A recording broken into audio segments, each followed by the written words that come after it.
पुष्पकमल दाहाल प्रचण्डज्यू अनुरोध पत्र प्रस्तुत सम्बन्धमा यस नगरपालिका क्षेत्र अन्तर्गत विभिन्न वडाहरूमा सुकुम्बासी समस्या समाधान वडा नम्बर 10, 11, 12, 13 मा पर्ने राप्ती ड्यागको संरक्षण र स्तरोन्नति, मानव वन्यजन्तुको क्षति न्यूनीकरण लगायतका तफसिल अनुसारका समस्या समाधानका लागि सम्माननीय प्रधानमन्त्रीज्यू समक्ष यो अनुरोध पत्र चढाएका छौँ। तफसिल 1, नगरपालिका क्षेत्र अन्तर्गत वडा नम्बर 10, 11, 12 र 13 मा मिति 2047 सालको बाढी पश्चात तत्कालीन जनप्रतिनिधिज्यूहरूले बस्ती बसाइको पुरानो बस्ती जुन निकुञ्जभन्दा धेरै पर पर्छ र जग्गा नापजाँच कार्यमा राष्ट्रिय चितवन राष्ट्रिय निकुञ्जबाट भएको अवरोध हटाई भूमिहीन सुकुम्बासीको जग्गा नापजाँच तथा पूर्जा प्रदान गर्न सहजीकरणको लागि अनुरोध गर्दछौँ।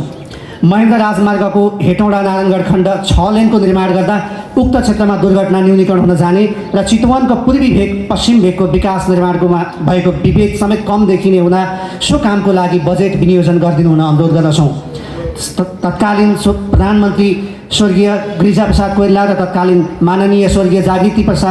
प्रसाद भेटवालको सक्रियतामा निर्माण भएको राप्ती ड्याग जीर्ण भई मर्मत सम्भार र स्तरोन्नतिको आवश्यकता देखिएकोले राप्ती तटीय क्षेत्र लोथरदेखि सौरासम्मको जनधन जोगाउन जरुरी रहेको बेहोरा अवगत गराउँछौँ।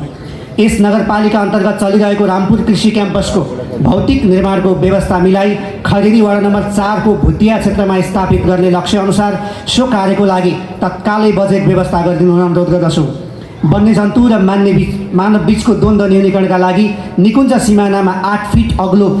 कङ्क्रिट वाल निर्माण र निर्माण भइसकेका कङ्क्रिट वालको स्तरोन्नति बारेमा ध्यान आकर्षण गराउन चाहन्छौँ। मध्यवर्ती क्षेत्रभित्रका नागरिक र चितवन राष्ट्रिय निकुञ्ज बीचको द्वन्द्व कम गर्न दिगो संरक्षण र विकासका लागि प्राकृतिक स्रोत साधन ढुङ्गागिटी बालुवा काठदाउरा नियमानुसारको कर तिरी स्थानीय तह मार्फत एक द्वार प्रणाली अपनाई सहज रूपमा उपयोग गर्न मिल्ने वातावरण बनाइन अनुरोध गर्दछौँ। मध्यवर्ती क्षेत्र र यस अन्तर्गतका सामुदायिक वन नियमन गर्न मध्यवर्ती क्षेत्रलाई प्राप्त हुने बजेट स्थानीय तह मार्फत अनुगमन भई खर्च हुने व्यवस्था मिलाउँदा स्रोतको उचित सदुपयोग र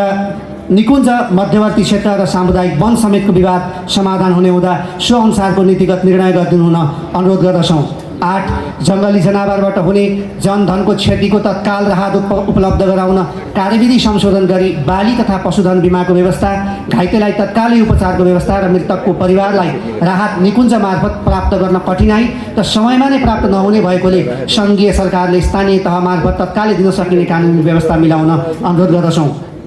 राप्ती नगरपालिका मध्यभाग हुँदै खरिद नगरपालिका वार्ड नम्बर 7, 10, 12, 13 र रत्नगर नगरपालिका वार्ड नम्बर 5 बाट बग्ने ढुङ्ग्रे खोलाबाट वर्षेनी जनधनको क्षति बेहोर्नु परेको अवस्थामा सो न्यूनीकरण गर्न नदीको दुवै किनारामा यस नगरपालिकाको प्रयासमा तटबन्धनको प्रयास भइरहेको र नगरपालिकाको स्रोतबाट मात्र उक्त कार्य सम्भव नहुने भएकोले आवश्यक बजेट विनियोजन गरिदिनु अनुरोध छ। मध्यवर्ती क्षेत्रभित्रका सामुदायिक वनको अधिकार क्षेत्रमा रहेका वन पैदावार तथा प्राकृतिक स्रोत र साधन उपयोगको हकमा प्रयोग गर्न निकुञ्ज प्रशासनबाट हुने व्यवधान हटाई सामुदायिक वन समूहलाई अधिकार सम्पन्न बनाउने कानुनी व्यवस्था गर्न अनुरोध छ। शहरी विकास मन्त्रालय मार्फत खरिद नगरपालिकाभित्रका आन्तरिक सडक स्तरोन्नतिको लागि आवश्यक बजेट विनियोजन गरिदिनु अनुरोध गर्दछौँ। र अन्तिममा 12 नम्बर खरिद नगरपालिका कृषि उपज उत्पादनमा देशकै अग्रणी मध्येको एक भएकोले कृषि उपज सङ्कलन र विषादी परीक्षण केन्द्र स्थापना गरी कृषकको उपजको बजारको सुनिश्चितता र उपभोक्ताको स्वास्थ्यमा सुधारका लागि आवश्यक